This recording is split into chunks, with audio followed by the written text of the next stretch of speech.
Comme on l'a vu, XML, c'est quelque chose qui sert à stocker et transporter des données. On a vu comment les lire et comment les écrire avec un modèle DOM et avec un modèle SACS.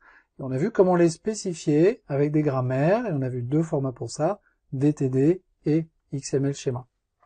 On a également associé au XML un moteur de requête. Ce moteur de requête s'appelle XPath, et c'est un moteur de requête qui permet d'aller chercher des informations directement par requête à l'intérieur de documents XML arbitrairement grands. Comment est-ce qu'il fonctionne? Une requête XPath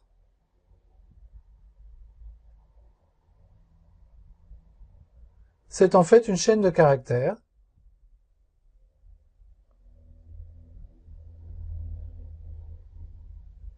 qui suit une certaine syntaxe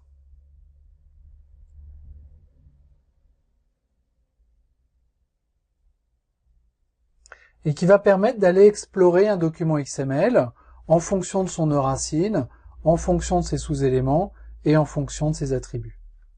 XPath est normalisé par le W3C, de la même façon que XML, que DTD, que XML schéma, que SGML, que HTML, que CSS, que XHTML et que bien d'autres.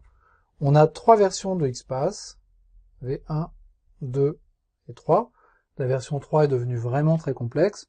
On va se cantonner à voir quelques éléments de la version 2 de XPath.